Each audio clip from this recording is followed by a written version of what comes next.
Well, speaking of shooting from the hip, time for Biden. Oh, nice. What we know about this president is if he's given 4 more years, he'll be what he's been for the last 4 years. The president takes no responsibility, refuses to lead, blames others, cozies up to dictators, and fans the flames of hate and division. He'll wake up every day believing the job is all about him, never about you.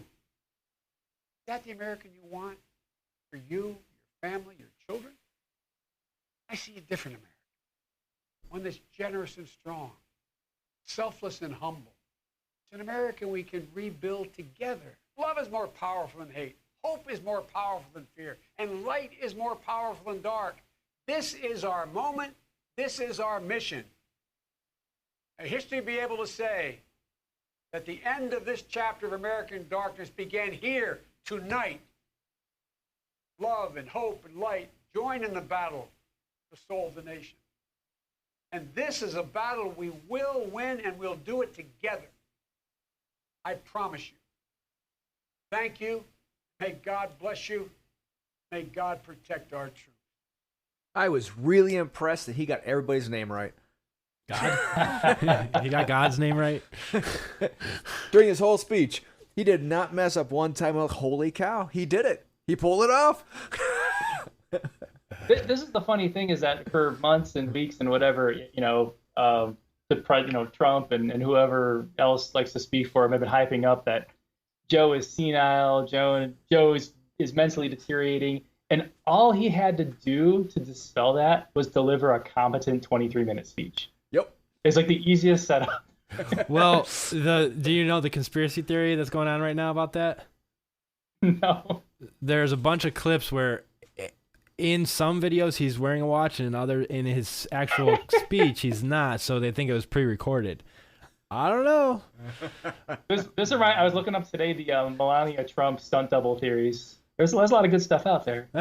There's a lot of good stuff. I haven't researched it. I mean, Gumby and I disagree on the moon landing thing, but I think you can make anything look a certain way. But I do want to look into that, because I am generally concerned about some of the clips I've saw with his speech, and so I want to see if they did perhaps pre-record. I'm gonna have to watch it again now. And watch some of those. Now People will point out to say he had a lapel or something in one, and it wasn't there in the actual live area, and he had a watch in one, and it wasn't there. Now watches slide up and down, so I'm not gonna bite, but it is something I could see that happening, because people were really concerned. I'm just asking questions. Yeah, because I was really impressed. I watched it while he was doing it, quote unquote, live, and right. I was like, the fact that he made it all the way through without him calling his wife, his sister, or something. It's like, wow, he pulled it off. So why would you? I mean, was he known for that? He stumbles all the time. Yeah, so he doesn't always enunciate. So this speech was kind of out of character then? This was probably the best one I have seen him do in a long time. The generous interpretation is he's kind of a word soup kind of guy, especially when he's speaking off the cuff. So people make a big deal of Joe Biden being old, and yes, he would be the oldest president ever. And yes, when I see him speaking, I see a picture of him, I'm like, I just keep thinking in my mind, yeah, he's old. He's old. But how old is he? Let's keep in mind, Trump could have gone to high school with him. They're true. Not that far apart in age. One would have been a freshman and one would have been a senior, but they could have gone to high school together. Trump is no spring chicken here. True. Yeah, that is 100% true. Yeah, but hey, even on Biden's worst speech, it's got to be better than Trump's. So I haven't seen any of his. I've seen some clips, and I wonder if they're doctored on the other side, where it's like Trump's. No, Biden's, where it's just like the slur of incomprehensible words and. But to me, I'm like, I don't know. It could be a smear campaign. I didn't validate the video, so. Well, that's because Trump's got good words, the best words, the best words. So good words. I've done more for words than anyone. Now we move to the RNC. Oh, you know what? Gumby, that's a great idea. Let's move to another beer. Yeah. All right. And, I'll be right back. While he does that, we are going to take a moment for our sponsors. Have you ever wanted to train Muay Thai, Perhaps there's no gyms near you. Perhaps you work odd hours. Perhaps, like a few of us, you don't like germs. Whichever way it goes, you can train online with some of the best instructors from around the country, either live or in class with other students. Living Muay Thai gives you the chance to do all of this and much more. So jump into live classes and on demand right now. livingmuaythai.com. And we're going to be touching on the RNC. Before we do that, though, we poured ourselves some Elvis juice. That sounds disgusting. Don't be cruel. Let me get on my blue suede shoes.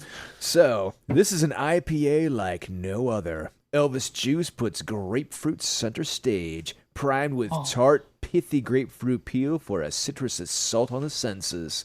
This Zest Zenith delivers intense U.S. hop aromas.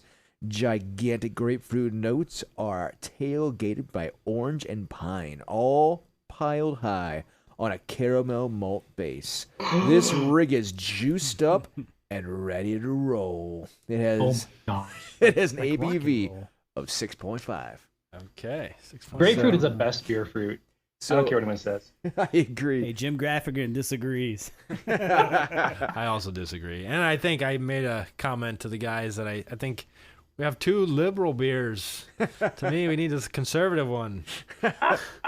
This one also is, again, a little bit... It's a libertarian for me. Oh, it might be the... we'll be touching on that later. So, this one is a little bit hazy. Yeah. But more golden. This one's much more golden. Pretty. Real pretty. It's got that almost like that amber hue.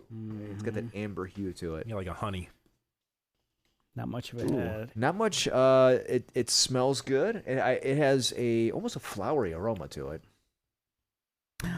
But it's not. It doesn't hit you though. No. I It doesn't like hit it. you. Is there bubblegum in this? Bubblegum flavor? I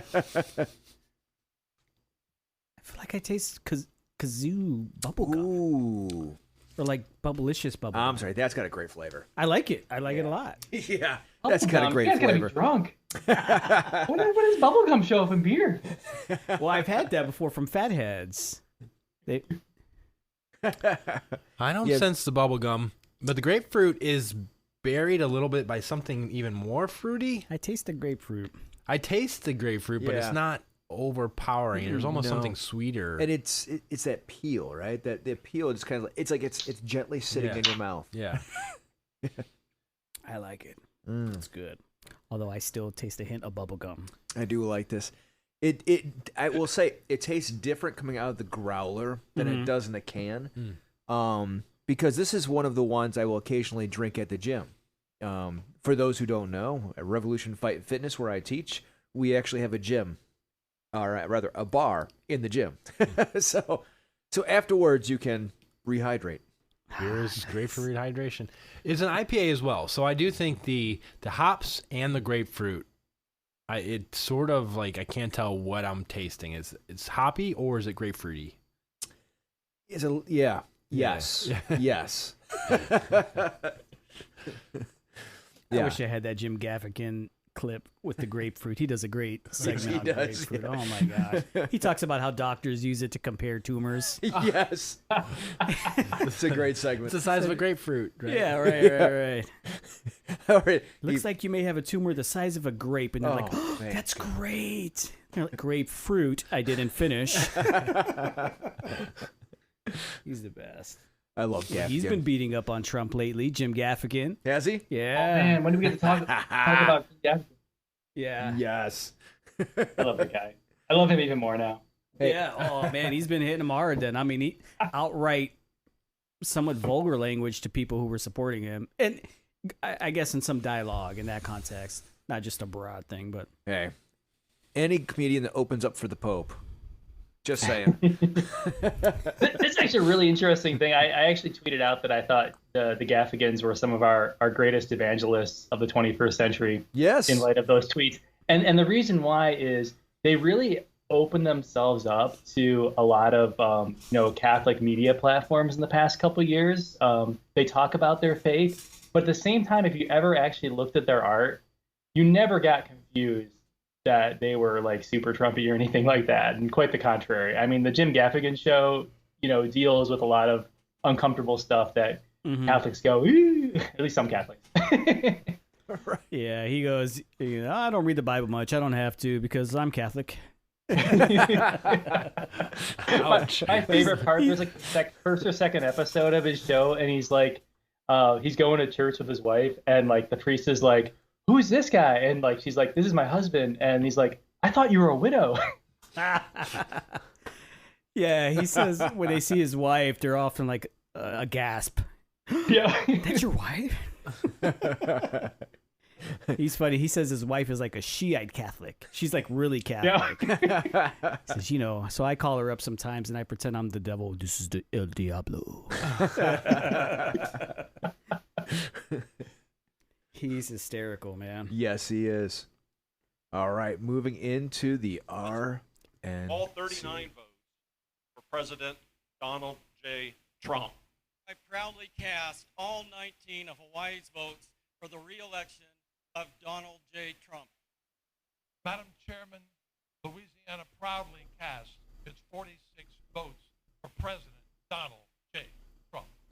North Carolina proudly cast all 71 votes for President Trump. The biggest little delegation of the state of Rhode Island proudly stands united, cast our 19 votes for President Donald J. Trump. It is an honor for us to award Florida's 122 delegate votes, the next president of the United States, to delay his full-time relocation back to his home state of Florida, Donald J. Trump, for the president of the United States. In much of the Democratic Party, it's... All right. So, first off... Were those hostages? Right.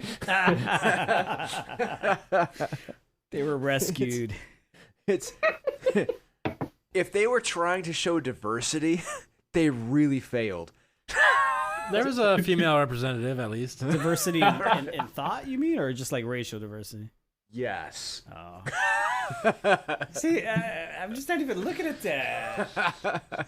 I get it. That's the filters lately, but yeah, that doesn't matter. Who are you, Disney? Okay, here's a former ambassador.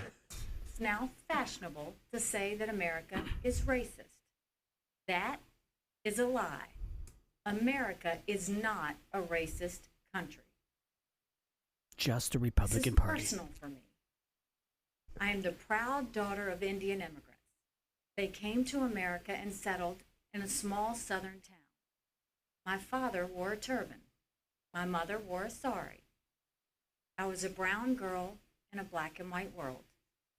We faced discrimination and hardship, but my parents never gave in to grievance and hate. Now, and that's good. And I'm glad that she was able to progress. I've learned something. I didn't know that. I mean, that's all right. Yeah. The only thing is I will bring it up again. We'll know when we've hit that plateau when we don't have to bring that up. Yeah, well, yeah. Don't hold your breath on that one, buddy. Next. I think some of the argument is like people bring it up when it benefits them at times. It's political now, yeah. Yeah, it's definitely a platform. Don't let the Democrats take you for granted. Don't let them step on you. Don't let them destroy your families, your lives, and your future. Don't let them kill future generations because they told you and brainwashed you and fed you lies that you weren't good enough. What's that? Like my parents, you can achieve your American dream. Joe Biden. Who the heck was that? I missed it. They didn't put it in. She was so angry. The best is yet to come. That's Guilfoyle. That was, what was that? Guilfoyle. How did they miss that part? They missed that happening? Part. That was probably the best part. I think she's the only speaker where you actually had to turn it down. It's like, whoa, hold on. It's a firecracker right there. There was some meme. I didn't look too much into it about her and Trump Jr. doing coke before the speech. Well, since we're bringing him up, And the radical left are now coming for our freedom of speech. They want to bully us into submission. If they get their way, it will no longer be the silent majority. It will be the silenced majority. This has to stop. Freedom of expression used to be a liberal value, at least before the radical left took over. Now the Republican Party is the home of free speech, the place where anyone from any background can speak their mind. And may the best ideas win. Ooh, I felt Jesus in that one. It's like they're talking to evangelicals. It sounds very like I wouldn't be shocked if he took up an offering after that. Exactly. Who was that? That was Junior. Was that Eric? Oh, that was Junior. Oh, okay. Yeah. I will say this. After hearing him, I think QVC has the new pitch man. Because it's like his whole thing was just like, if you want it, yes, this is your guy. If you want it, this is your guy. If you want it, this is... It's like, all right, ShamWow guy, you've got nothing on him. An interesting thing came up with Trump Jr. and like basically almost every other member of his family that spoke was that usually at a convention you use a speech by a family member to like tell a personal story to kind of like personally endear you to the candidate. And to a person, almost none of his family did that. It was straight like whatever the Republicans were talking about. And other speakers had a few nods to, how nice of a guy Trump is in private, which is actually a really popular, thing to do is to, as a Trump water carrier, like one of the official people who probably gets paid, is to, talk about the Donald Trump, behind closed doors, the what's their face, that one televangelist saying that, Trump is a baby Christian. I saw him give his life to Christ, that kind of stuff like that. To always talk about the secret Trump, because the secret Trump's a really nice guy. But not even his kids know that guy. I think Epstein thought that too. I mean, well, he was definitely a big Trump supporter. Yeah, he was. Yeah, but so were the Clintons, I guess. But so were the Clintons. In fact, all of them were quite buddy at one time. Yeah. Probably still are. Yep. Behind closed doors. Right on the Lolita Express. Next. Who do we got next? I think often about my ancestors who struggled for freedom. And as I think of those giants and their broad shoulders, I also think about Joe Biden, who says, if you aren't voting for me, you ain't black. Who argued that Republicans would put us back in chains. Who says there is no diversity of thought in the black community. Mr. Vice President, look at me. I am black. We are not all the same, sir. I am not in chains. My mind is my own. And you can't tell me how to vote because of the color of my skin. All right, I'm going to actually agree with that, and I'm going to speculate that Biden is also racist. I got a bell for me. I agree with that in principle. I really do. Wait, two old white guys are potentially racist? But one is marketing themselves as totally not, and to say things like, if you're not voting for me, you're not black. Oh my.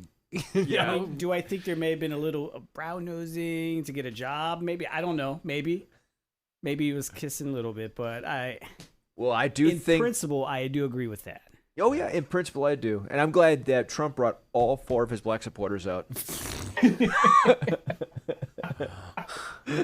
I did use TikTok for about 2 weeks, and there are a lot of black supporters on TikTok. I was kidding. It's I was just being funny. Yeah, I actually know. I've known more this time than I've known ever, probably for Republicans. Yeah, personally, but remind me. Don't let me forget. I have a story, inside story, from somebody who worked for him. For Trump? Uh-huh. Wow. Hey, getting back to this beer for a second. So we'll come back to that. How come you guys don't taste bubble gum, man? What's up with that? What kind of bubble gum did you eat? Like Bubblicious. Just like a little thing of Bubblicious or something. Nothing? Not tasting it. Nope. Not at all. Man, I don't taste bubblegum gum because delicious. you didn't run it over to me. It's delicious. I mean that in the positive sense, though. It reminds me of something I drank at Fatheads before, that their bubblegum flavored beer or something. Wow. It's really good. Really, this is great, Aaron. I like this beer a lot. Elvis juice, my man. I like it better than mine. Elvis juice. The can is pretty cool too. Don't be cruel. Everybody can do an Elvis impression.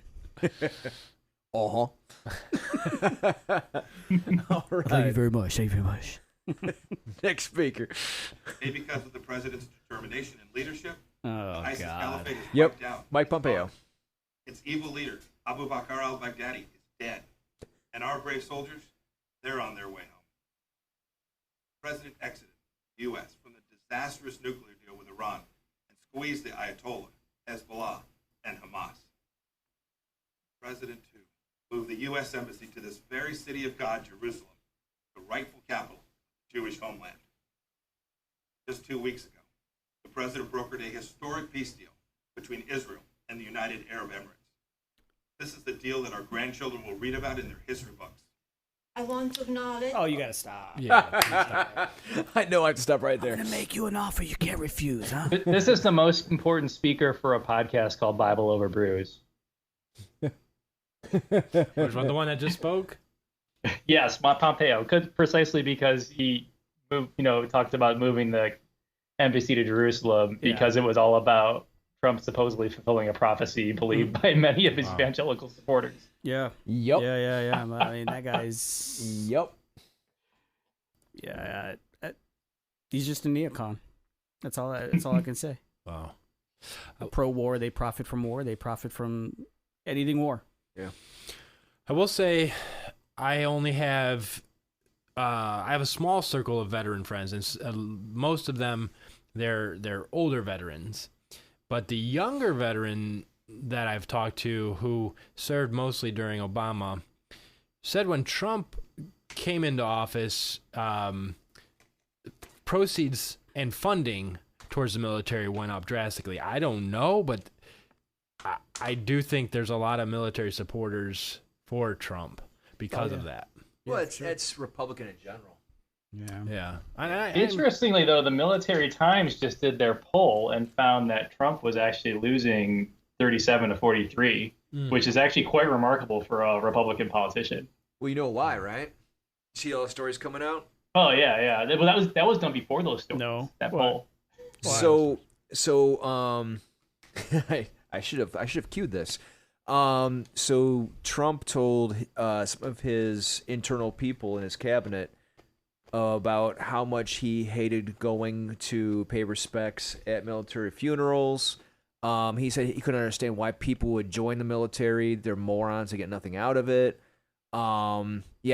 He actually refused to go to one of the cemeteries to pay respects, which he got flack for. And on top of that, he hated John McCain. Turns out that he refused to lower the flag for him. And there was a standoff in the White House. And then he finally relented and let them do it. Wow. Yeah, so he's losing big time with veterans because he has no respect for veterans. Yeah.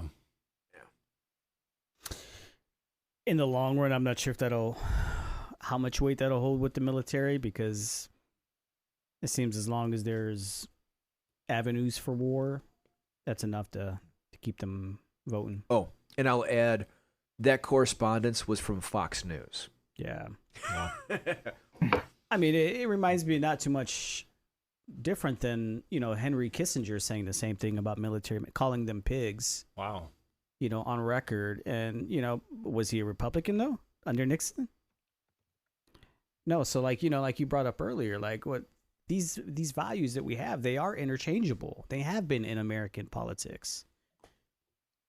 Absolutely. I mean, the Republicans and Democrats have swapped platforms several times.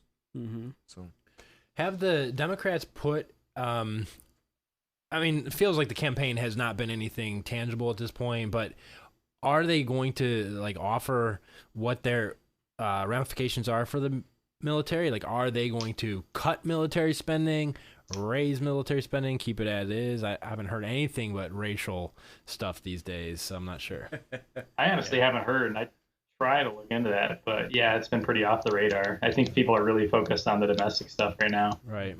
We are here, but yeah, I mean, our wars haven't stopped. I mean, our democratic interventions haven't stopped. I'm sorry, not wars. I also have, I haven't seen the Democrats approach military budget at all. So, like Pompeo that you just played, I mean, he eats, breathes, and sleeps Iran. He just can't wait till we are in full-out war with him. That's probably the only thing I've heard about is I think I've heard things that they would try to reinstate the Iran deal, which a lot of other countries thought was a good idea, not just us. Yeah. But I've heard there is some animus about some stuff about Trump having just a severe animus against anything Obama and really wanting to undo anything he gets credit for. To the point there was a rumor this week about like him having an Obama like stand-in that he could like yell at. What? Like there's something during the 2016 campaign. Like he literally had a guy pretend to be Obama.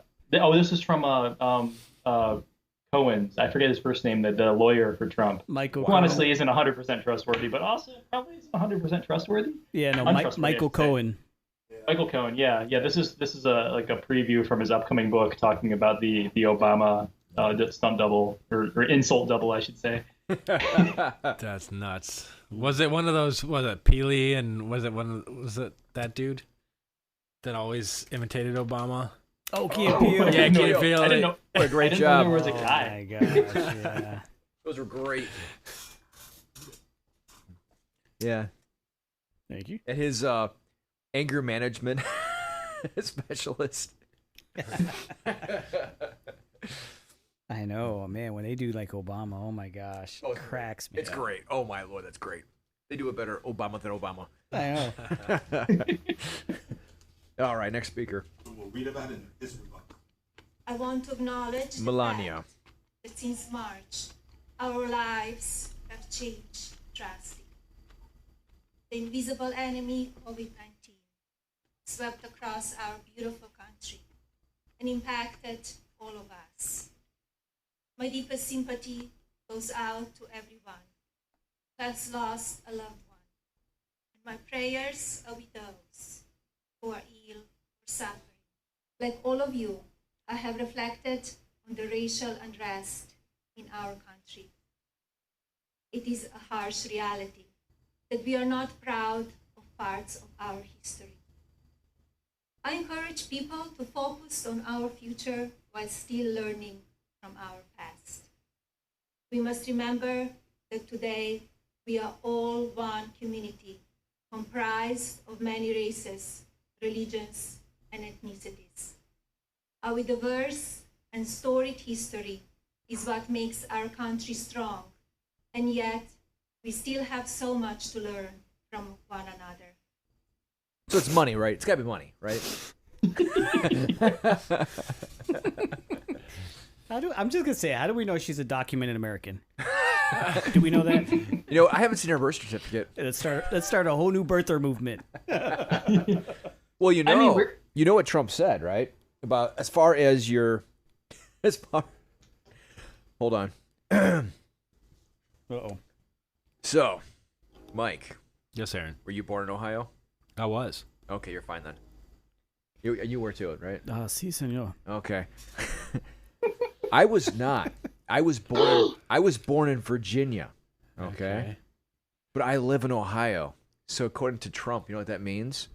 I was born in Ohio because I rejected Virginia. He actually said that. I love that logic. I love it. That's like Common Core math, man. I love it. It's airtight to me. Seems legit. No, in respects to Melania and Michelle and all the first ladies, it's got to be so tough to be under so much scrutiny and the microscope that's filtered through whatever it is your husband does or doesn't do. That's got to be tough. So I, in a sense, I mean, whether or not they're innocent or they're just as guilty or whatever, I kind of got to tip my hat to them. I feel for Melania because she has to deal with all that. I can't see them ever cuddling. Can you? No, but that's a big thing. Like, they keep catching him trying to grab her hand, and she keeps, like, pulling it away. Yep. Yeah. So I was reading a Melania Trump biography. It's called The Art of Her Deal, and great title, by the way. But the biographer makes it very clear that Melania takes care of Melania. Like there was actually a big thing where she didn't move in the White House for several months, supposedly to renegotiate the prenup.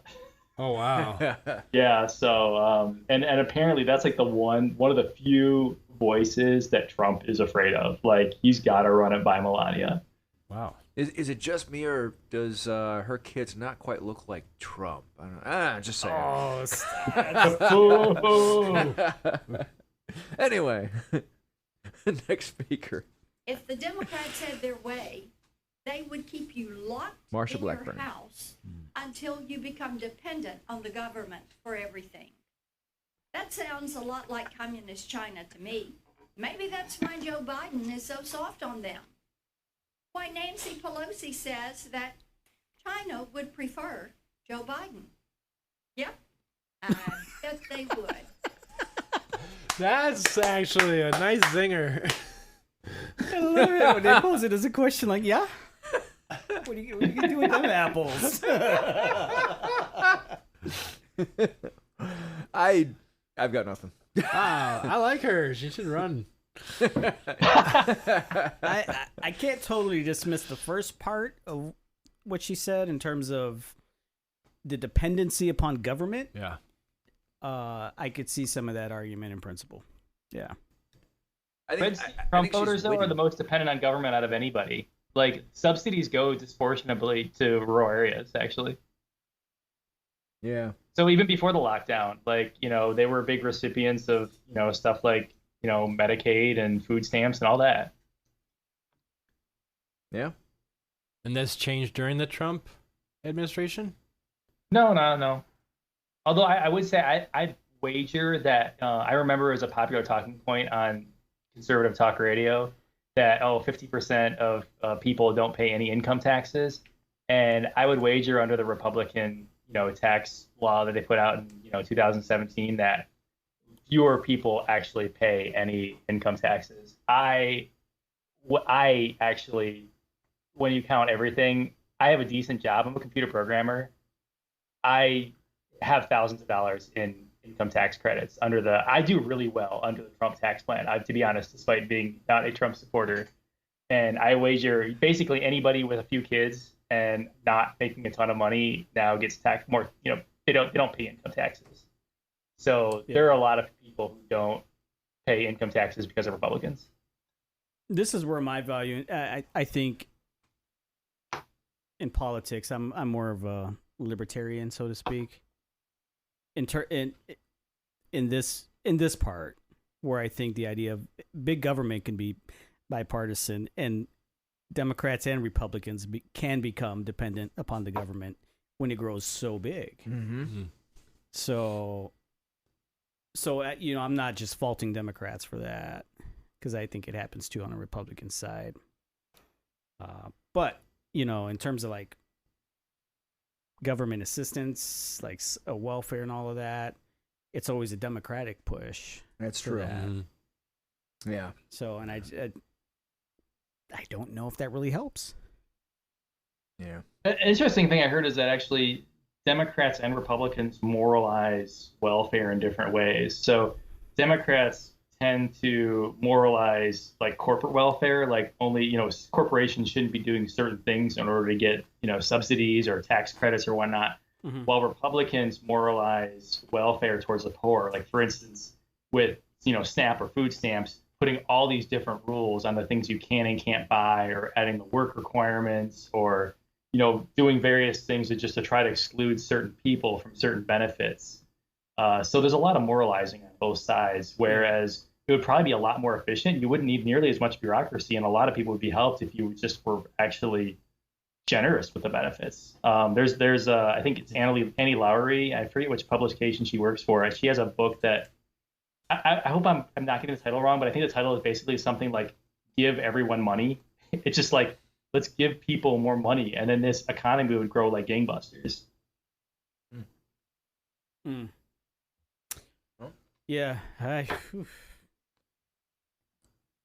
don't know. Next speaker. On May 1st, 2018, I followed in my mother's footsteps, choosing to get a preventative mastectomy. As I came out of anesthesia, one of the first calls I received was from Ivanka Trump. As I recovered, my phone rang again. It was President Trump calling to check on me. I was blown away. For decades, he has elevated women to senior Kellyanne positions Conway? in business and in government. Just step down. He confides in and consults us, respects our opinions, and insists that we are on equal footing with the men. Walking the halls of the Trump Organization, Laura I Trump? saw the same family environment. I also saw the countless women executives who thrived there year after year. Gender didn't matter. What mattered was the ability to get the job done. I learned this directly when, in 2016, my father-in-law asked me to help him win my cherished home state and my daughter's namesake, North Carolina. Though I had no political experience, he believed in me. He knew I was capable, even if I didn't. So, am I the only one that was surprised they had other daughters besides Ivanka? Yeah, I mean, wait, Laura's a daughter-in-law. We haven't been talking about Tiffany. I don't know how to feel about all that. I really don't. I think it's embarrassing that she would say, like, I had no experience, and yet my father-in-law selected me to help him. Like, I know, damn, don't they got proofreaders? Right, exactly. That's pretty Who embarrassing writes to me. that stuff? like, you know, take her out and put any other government official you put in, and that's already the rub. Why would you just perpetuate that? Gender doesn't matter if he wants something from you. But hair color might, because they were all blonde. They were all blonde. Common Conway's denominator. notable. So that, as Gumby mentioned, I think it was Gumby mentioned that was her last speech before exiting, which I'm surprised she actually did that speech considering the crisis that had happened the week before. I mean, that's the first I know of, but I'm actually kind of surprised it's the first instance I know of where a 15-year-old has taken down operatives on both sides in the span of a week.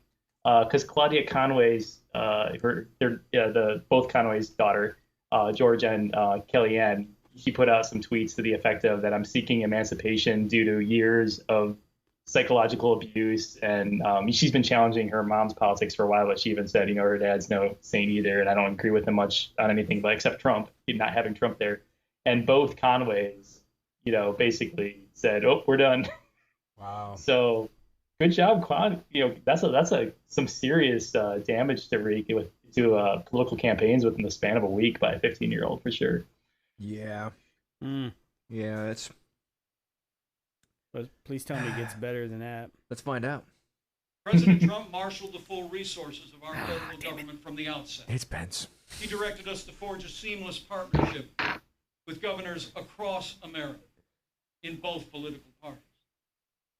We partnered with private industry to reinvent testing and produce supplies that were distributed to hospitals around the land. Today, we're conducting more than 800,000 tests a day, and we have coordinated the delivery of billions of pieces of personal protective equipment for our amazing doctors, nurses, and healthcare workers. Please clap. Oh, wait. Pardon me. Sorry. Fell asleep. I don't know if Pence resonates with me. I'm going to say he does like that. He gave numbers. I don't care if they're right or not. That's what I want. He's more presidential. Listen, I would agree in terms of I would prefer him being president. Yeah. That being said, I think he parades to the evangelical directly. All right. Well, I have a soft spot. Well, he for is. that. I mean, Yeah. he makes makes no effort to hide it. The nationalistic evangelical. I mean, this is the man who replaced the name of Jesus Christ with Old Glory. Yeah. So what's interesting about Pence is it looks like, when you just think of Pence, that he was picked to be this, he's just an evangelical fuddy-duddy that appeals to a certain demographic. But the genius of the Pence pick is that he's just a master of BSing. There was something, an interview on the pandemic where he just went for 5 minutes without answering the most basic of questions. And in this speech, he actually, So he's always carried tons of water for Trump, but actually was the first time he repeated one of Trump's most frequently made lies. So every press conference, there's a great guy you can follow on Twitter, is a reporter named Daniel Dale, and his only job is to comment on Trump speeches and note inaccuracies. It's hilarious. But his hobby horse has been like, Trump has lied like 167 or something times about passing a law called Veterans Choice, which was to allow veterans to seek health care from places other than the VA. And Trump at basically every press conference says, nobody said we could get this done. I got it done. The law was was signed by Obama in 2014. And this speech here was the first time that Pence said the exact same thing. Uh-huh. Yikes. Yeah, he's lied so many times, numerous times.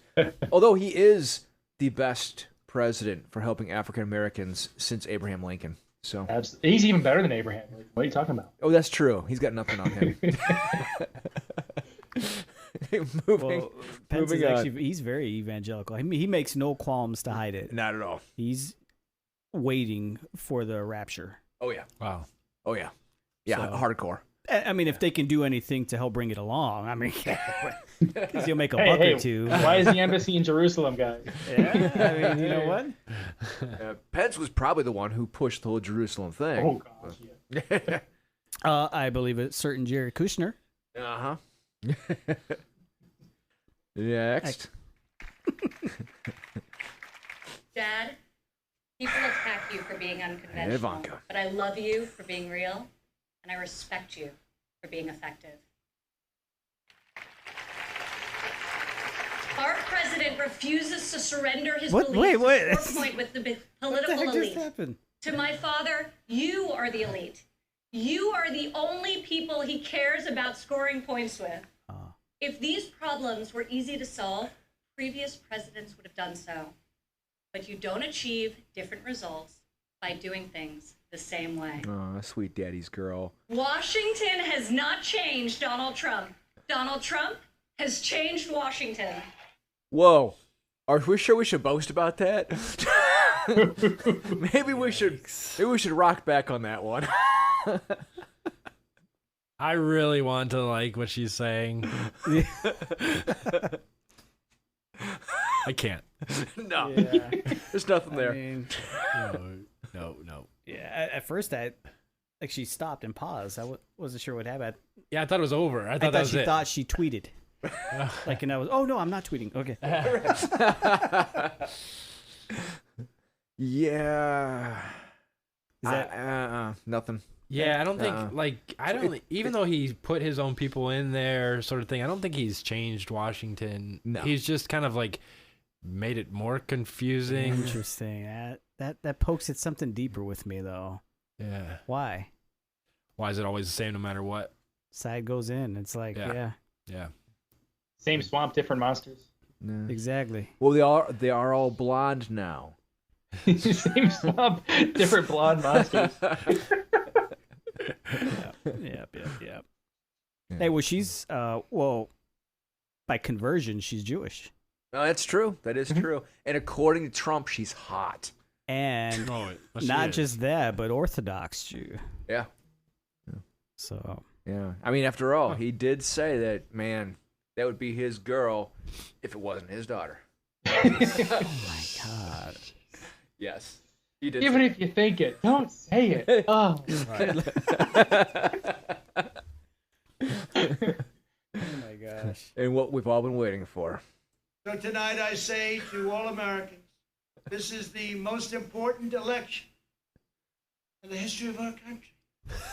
There has never been such a difference between two parties or two individuals in ideology, philosophy, or vision than there is right now. Together we are unstoppable. Together we are unbeatable. Because together we are the proud citizens of the United States of America. I love you all. God bless you, and God bless America. Thank you very much. That was hard to keep in. I feel That like was there hard to keep in. I needed more than that. Right. I needed more than that. Oh, if you want the whole thing, it's like an hour and 15 minutes. Yeah, I was just gonna say it was like context. 73 minutes. That's what the clip can't capture. It was the sleepiest, most boring speech. Like he seemed totally uninterested in most of it. You know, I'm glad you said that because I'd have a hot take that he does not want to be reelected. I think being a wealthy non-president is much more fun than being a wealthy president. I buy it. Yeah. Yeah. Yeah. Well, he could throw so many bombs from the sideline if somebody else is president. He's done it before. Yeah. Well, he may have been trying to do it this time because he gave this really sleepy. They showed you the only exciting parts of the 1 hour and 18 minutes. But did he say anything in the hour and 18 minutes that was like, this is how it's going to improve? No. Look, it was very long. It was very boring. It was very white bread. Very white bread. So here's the thing. I mean, even if I didn't vote for him or if I'm not going to vote for Biden, I wouldn't disagree with everything they would say. There's got to be parts of it that I would agree with. Of course. Every speaker. Even for Trump, there has to be some of that. So I can't totally dismiss anything that he said at the RNC. I need more. Yeah. And I'm a bit disappointed, honestly, that we didn't have Jared Kushner speak. I wonder why. Well, because we would have had the minority in there. Oh, ow. So we can't claim that there aren't no minorities in the White House. Okay. Touche. Jared's super interesting because any problem that Trump gets tired of trying to fix, he throws it over the wall to Jared. Like the Middle East peace, Jared gets it. COVID-19, Jared gets it. The guy has been tasked with everything, and of course has accomplished nothing because he has no credentials for doing any of this. Like there's a big story about how he tried to get a bunch of his college buddies together to try to solve COVID-19 testing. And actually, to his credit, they had something that was better than what we ended up with. Wow. Right, which is, what did we end up with? Well, at least our numbers are getting better. I mean, granted, that's because we're testing less people a day, but they are getting better. We're a short turn away from a bad curve. I'm not looking forward to the fall. Under a Trump administration, you're saying we're getting better? Statistically, we have less people being infected every day. Mind you, we are also testing 2/3 less people, but there are less people being infected. He's right. We are on a downward curve right now. He is right. Well, my daughter was just diagnosed with it. Oh, I'm sorry. She goes to Ohio State, and so I do think college campuses right now, high school. So I do think, and she's I don't know, a few days in doesn't feel, nothing but a cold. We're not concerned as a family, that kind of stuff. We don't really have a lot of the commonalities, the whatever it's called, comortality type stuff. Comorbidities. Yeah. One of my guys got it, and it was terrible for him. Wow. It was terrible for him. He said that he had to, by the time he got to the top of the stairs, he had to stop for almost a full minute to catch his breath before proceeding to the next room. Wow. It was terrible. I mean, it was bad. Wow. You're gonna ask how old he is. Well, also like the whole plethora of things: blood pressure, weight, age. He's in incredibly good shape. Yeah. He's 40. I think he's around 48. Oh. So, but he's an incredibly. I think he was a 20-year Mason. I mean, for being in his 40s, the guy's actually pretty ripped. Yeah. So he's in really good shape. Yeah. He can pull more stuff than guys half his age. So yeah. It hits everybody a little bit different. But I think my point to mention that is just with school in session, I agree it's going to be more bad news. Yeah. Yeah. Well, I don't think we let this virus naturally do what all other viruses should naturally do. We intervened. We could say that, but shouldn't we try to protect the people who are liable to get sick? I mean... Are you saying until there's a vaccine? No, I'm not going that far. I'm saying find out the people that it is infecting, find out the commonalities in that, and then try to protect that class of people. And that's, I mean, listen, I have a lot of issues with Andrew Cuomo, but to his credit, one of the really great things he said was, listen, I don't care if it only infects 1% of this city. I don't care if it's half of 1% of this city.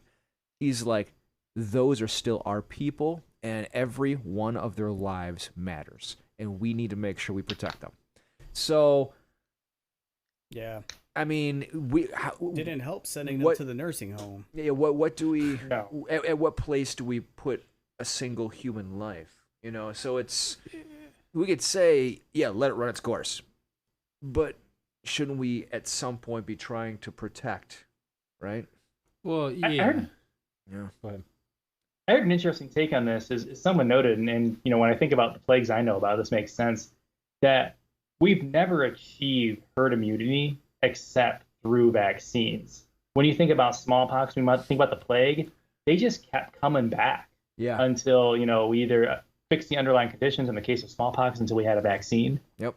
There's just more waves and waves and waves over the centuries. So herd immunity is kind of impossible. Yeah. Well, I don't know if you can actually do a vaccine anyways for this. I mean, this is SARS. This is also the flu. So it's like it's going to morph. It's not like polio. You can't vaccinate it. That's my... We're not going to get 100%. But, people are ostensibly working on vaccines and are having some successful trials. I'm confident we'll have something. Like we have something for the flu.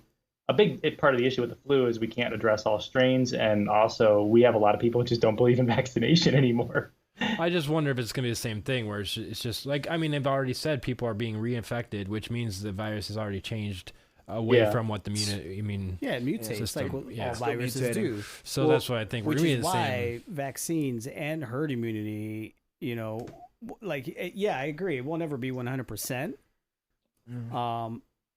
But it's how we dealt with all these other ones. Yeah, but herd immunity historically doesn't work.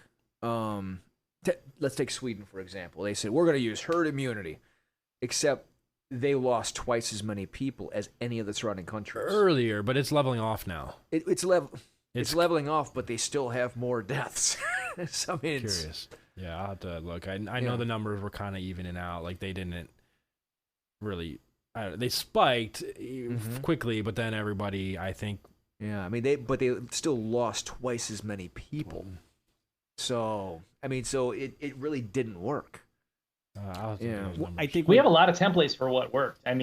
Japan has less than, I'm looking up here, 1,400 deaths. Japan has 120 something million people. Yeah. And they're packed in like sardines in Tokyo. Right. Tokyo has less than 400 deaths. Clearly, there's something we could have done. Yeah. So I don't know what it is. In that case, do they know what that case was? Because I have a couple theories. Well, masking's been a big deal in Japan for years. I was in Japan last year, and a lot of people wear masks just to not show their nose getting red from allergies. Yeah. So when people said, "Hey, masks," everybody masked. That's probably a big part of it. They don't do handshakes. I don't know how much handshakes really contribute, but actually, it's been kind of a joke as we've been doing video mass, at home here, that all of our family has been going Shu no Heiwa, which is, I think, literally translated peace of God in Japanese, because that's what they taught me to do at Mass in Japan. So I encourage everybody else to do it. Let's eradicate handshaking.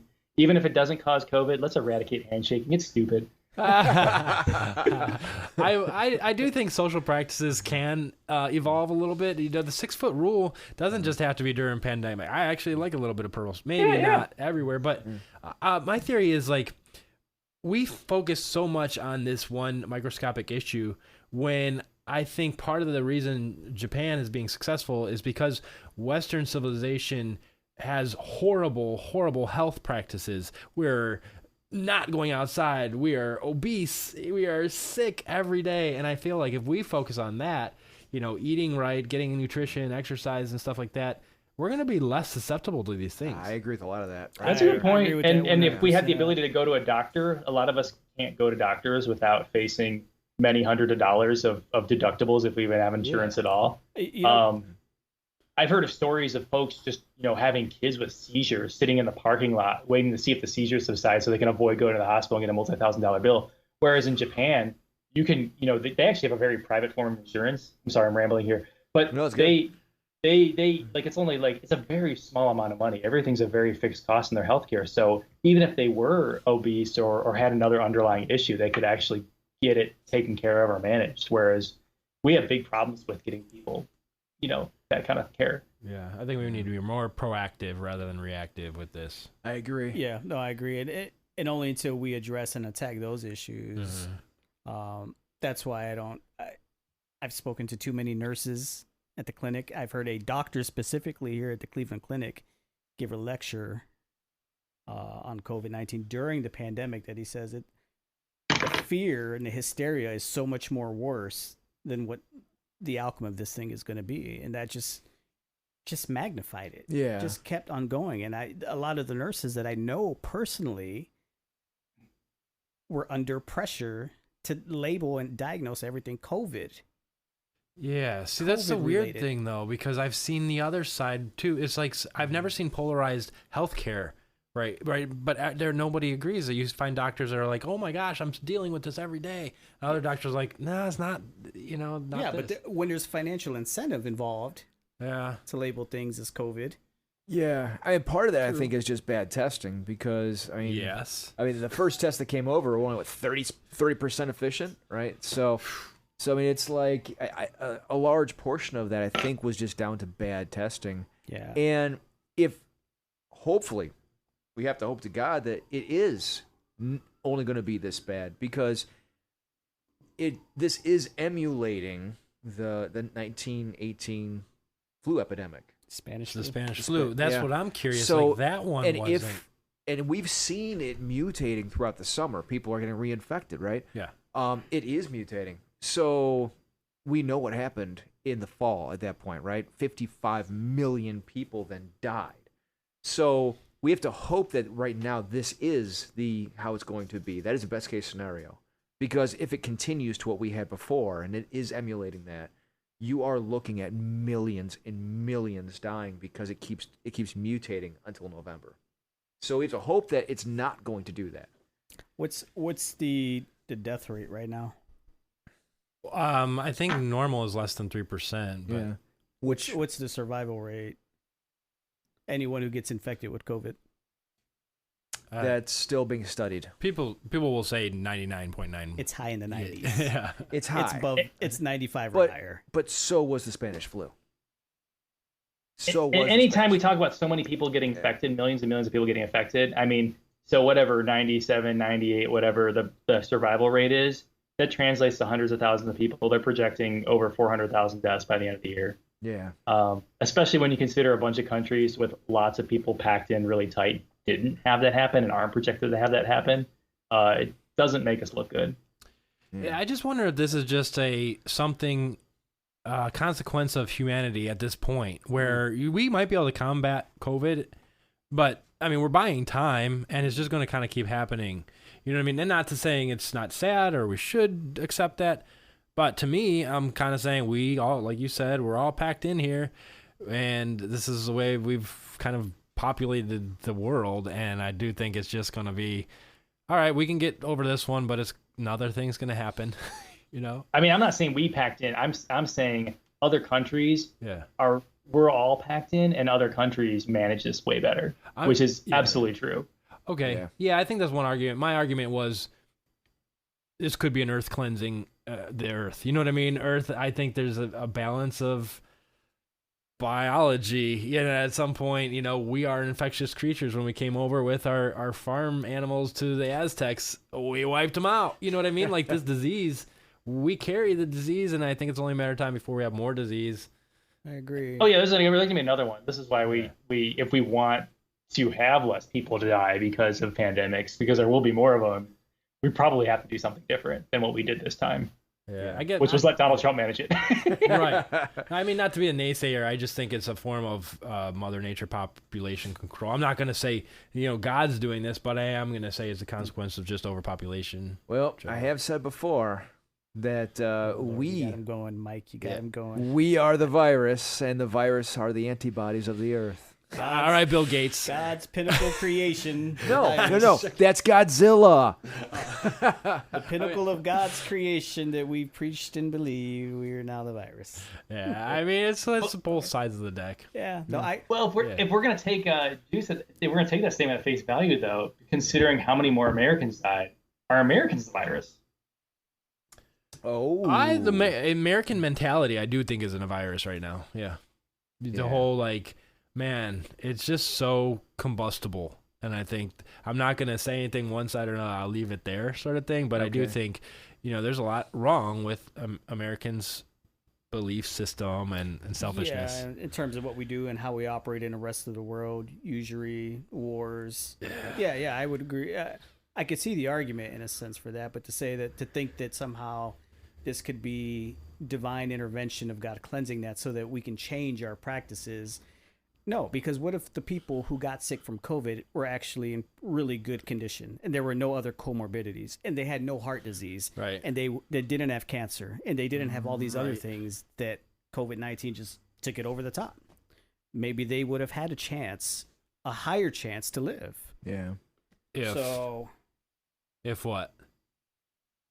If they didn't have those things, like if we address these things. Back to agreed. Or if we took better care of people who had those things. I mean, the tricky thing about ascribing divine intervention or describing it as a cleansing event is it didn't cleanse us as Americans equally. It cleansed people of color. Yeah. It cleansed poor people. It cleansed people who drive buses, who work as cashiers. It cleansed doctors, nurses. So it didn't hit us all equally. It basically, if there's any divine intervention lesson from divine intervention, it's like, how do we treat these people? How do we prepare? It's like a very practical lesson. If God's trying to teach us a lesson, which I believe he's trying to teach us through all things, I think he's trying to teach us some very practical lessons about being prepared and treating people well. I don't know. I personally don't like 1984 in George Orwell's book. I feel like if we're heading towards something, it seems like that's what we're heading towards. More compliance, more policies, more bureaucracies. 6.5 feet, not 6. New studies show, the experts now say that these masks don't work, but these masks do. So, actually, you don't need that mask now. What you actually need is this. Right. So, we're going in circles. Yeah. Why is it so hard to admit that? Yeah, and there's been a lot of health officials, even in the higher ups, who have admitted they're like, we're just trying to figure this out. Which is part of science. Yeah, I mean it's to get it wong. Yeah, is it just me, or does comorbidities? Yeah, sound like a Pokemon. Right? If you give it a funny spelling, definitely. You're right. There is a Pokemon for everything. So, a Pokemon for comorbidities, why not? I mean, there's a Pokemon who's like... If there were ever a zombie apocalypse, it was during that when I saw people just looking at their phones, walking around, looking for Pokemans everywhere. Yep. Oh, yeah. And I'm like, oh my gosh, pick your head up. Literally, like, falling and, like... It was yeah. Maybe sometimes I think we probably deserve the things got coming to us. I mean, if you bring up zombies, though, like if we are, let's say we keep going down this path where we are implementing rules and science to fix this problem rather than changing our mindset of health and nutrition to fix this problem, wouldn't that more likely create zombies? Is like, okay, now we're messing with more biology and more rules and people are now not able to think for themselves. They're following, I do think like that is just going further and further to destruction. So you are voting libertarian. I think we're out of time soon, but I wanted to cover, is there a libertarian, party representative? Is there any? Yeah, Joe Jorgensen. Okay. Yeah. We'll have to look at him. Yeah. Joe Jorgensen. Juice, are you going to tell us why libertarians are great now? Well, do you got a clip from her? Just one clip? Do you have time? I didn't prep one. Okay. And honestly, so I also lean libertarian. I don't think it's even the person that I'm trying to represent when I talk about libertarian. I think it's the party. I'm tired of the two-party system. Yeah. I'm ready for the two-party system to end. It was one of the co-founders of our country, right, John Adams, right, who said that it was his greatest apprehension in having a two-party system, and the fact that you would have a political divide under two great leaders, and he said that would be the greatest evil that came out of constitutional rights. So, I mean, our own forefathers knew this was a bad thing. Yeah. Yeah. I think George Washington also said, avoid a two-party system. Yeah. So it's not even the fact that, yes, I do like the libertarian platform. I do. It does make every individual more responsible for their life. Okay, and I do like that. It makes every individual more responsible. And it also recognizes more fully individual rights of every person. But on top of that, it will interject a third party. And that's what I really think the people need, because that's going to disrupt everything. Because also on the libertarians, and you can pop in right for this. Also on libertarians, they in the platform that there will be no lobbyists. Yes. Go ahead. So my question for you is, so I can totally understand the need for a third party. I wouldn't mind it. A lot of countries that are doing way better than us have at least three parties. Why do you think libertarians can break through the noise and actually be the one to carry this mantle of a viable third party? Because they already are. We already have libertarian people in Congress. We already have libertarian representatives. No, there's like 5. So, hey, it's a start. Well, it is. Yeah, I agree. Yeah. So, I mean, I think there are already representatives who are seated in our government and as representatives who are libertarians. So it's huge headway. And by the way, the only party outside of Republican or Democrat that has people working as representatives and in the government. Yep. So. Yeah. So 99% of the libertarians, though, actually in office are at very low levels. Justin Amash is the one at the national level that I'm aware of, and he's not even running for re-election. Well, still making progress. My thing that I see, like, how could the libertarians actually break through this, is I feel like all of their best stuff is already taken up by someone in the mainstream, or at least the stuff that resonates with the most people, like in terms of like very limited regulation, kind of the almost like the nicer way of saying like burn down, the bureaucracy. Republicans are doing a great job of burning down the bureaucracy right now. They're trying to burn down as much as they can, as fast as they can do it. Mitch McConnell is a libertarian as far as I'm concerned. When you think of the other things that you could entice the other side with, I think of probably one of the most, viable or interesting libertarian policies is universal basic income. And Andrew Yang, in a couple months of running for president, did way more to advance the discussion than any libertarian candidate has done for decades. So I'm just not sure, like, where do they break through? Everybody's doing a little bit of them, and I don't see a big push to have all these things together and then have a lot of people push this party to actually, that's a platform that a bunch of people are going to gravitate to. I agree. I agree with you, Keith. And I think a big reason for that is, it's funding. Funding.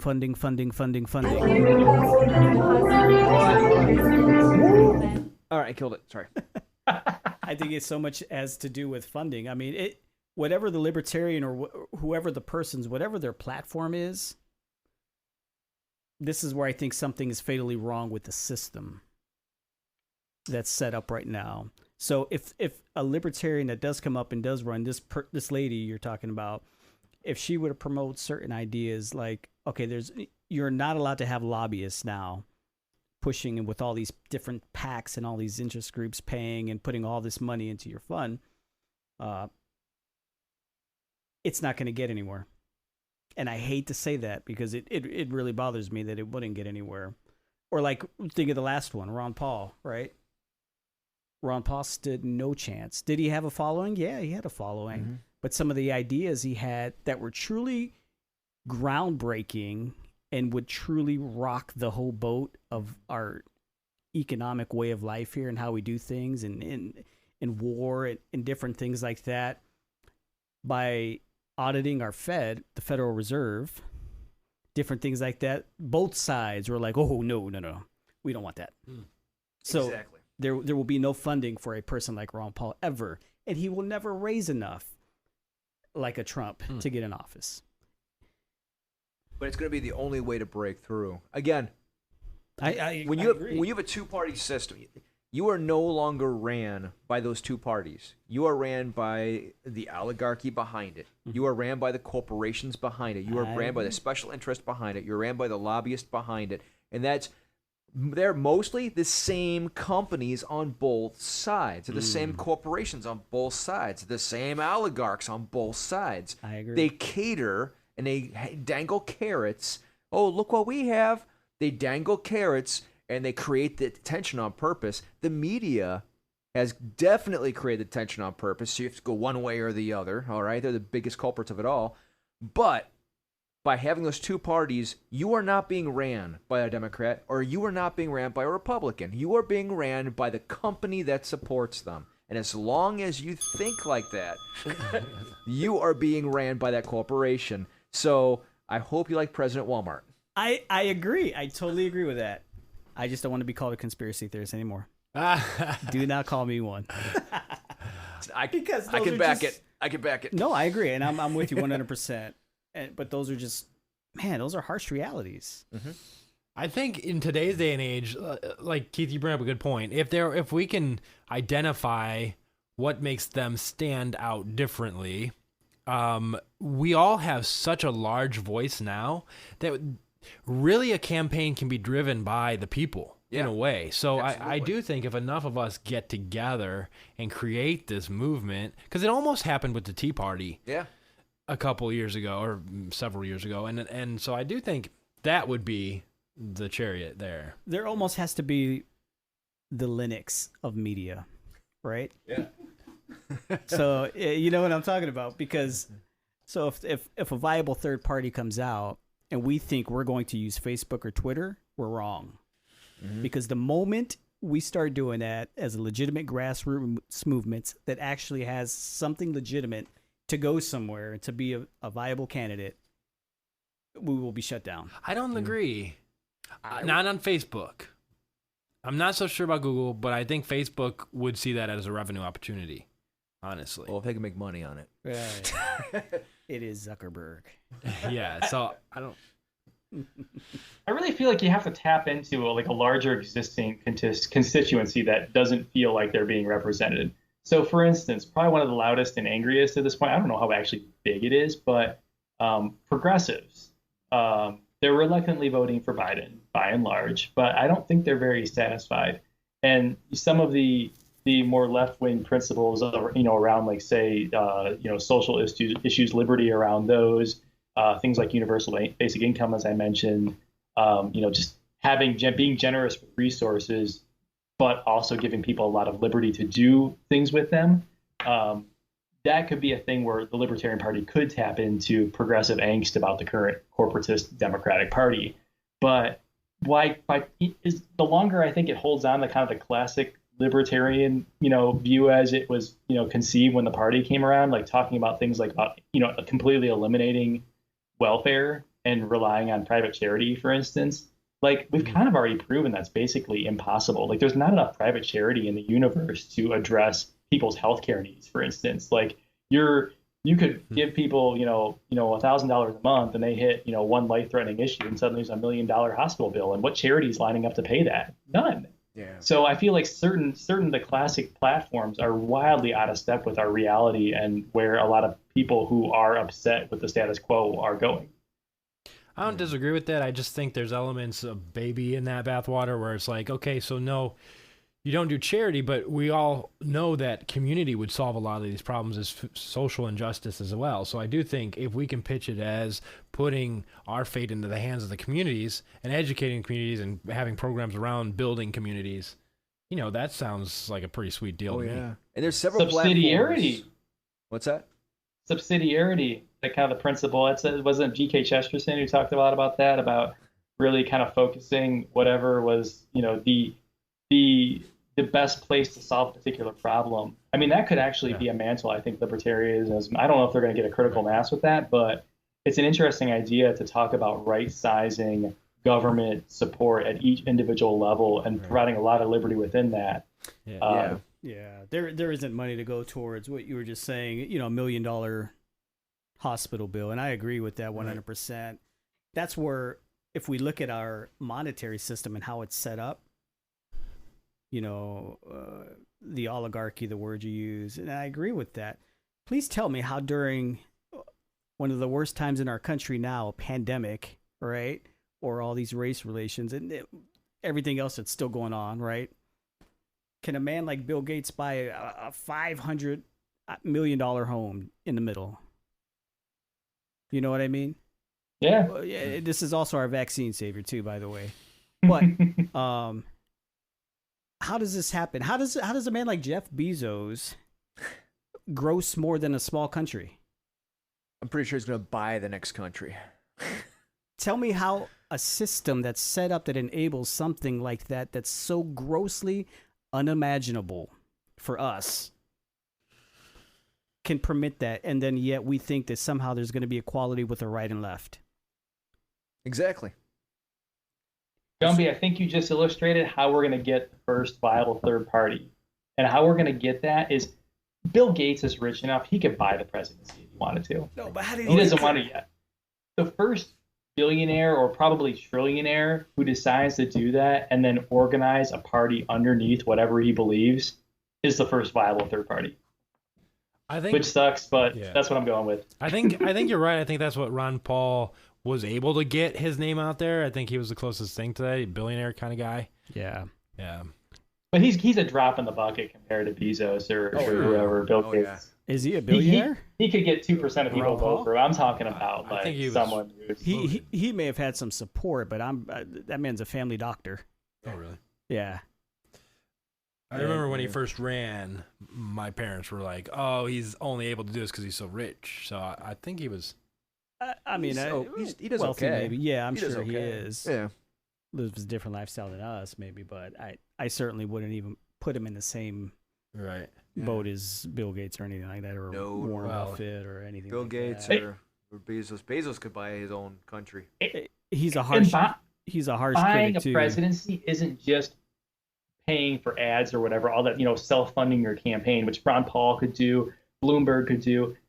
Bill Gates, in theory, could buy a presidency by, like, for instance, saving the world from COVID by providing everyone with a vaccine, by stepping in dramatically when the government failed. Someone who could set themselves up as a savior could then be elected president, I think, and then form a party under himself. So we need to talk to Bill.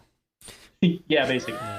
Get Bill to believe whatever you believe, and now you have your perfect third party. All right. Okay, we have our work cut out for us. Yeah, I don't think Bill's lost cause. I saw him eating a vegan Ron burger. Paul had a lot of things going against him. I mean, you talk about disrupting the apple cart.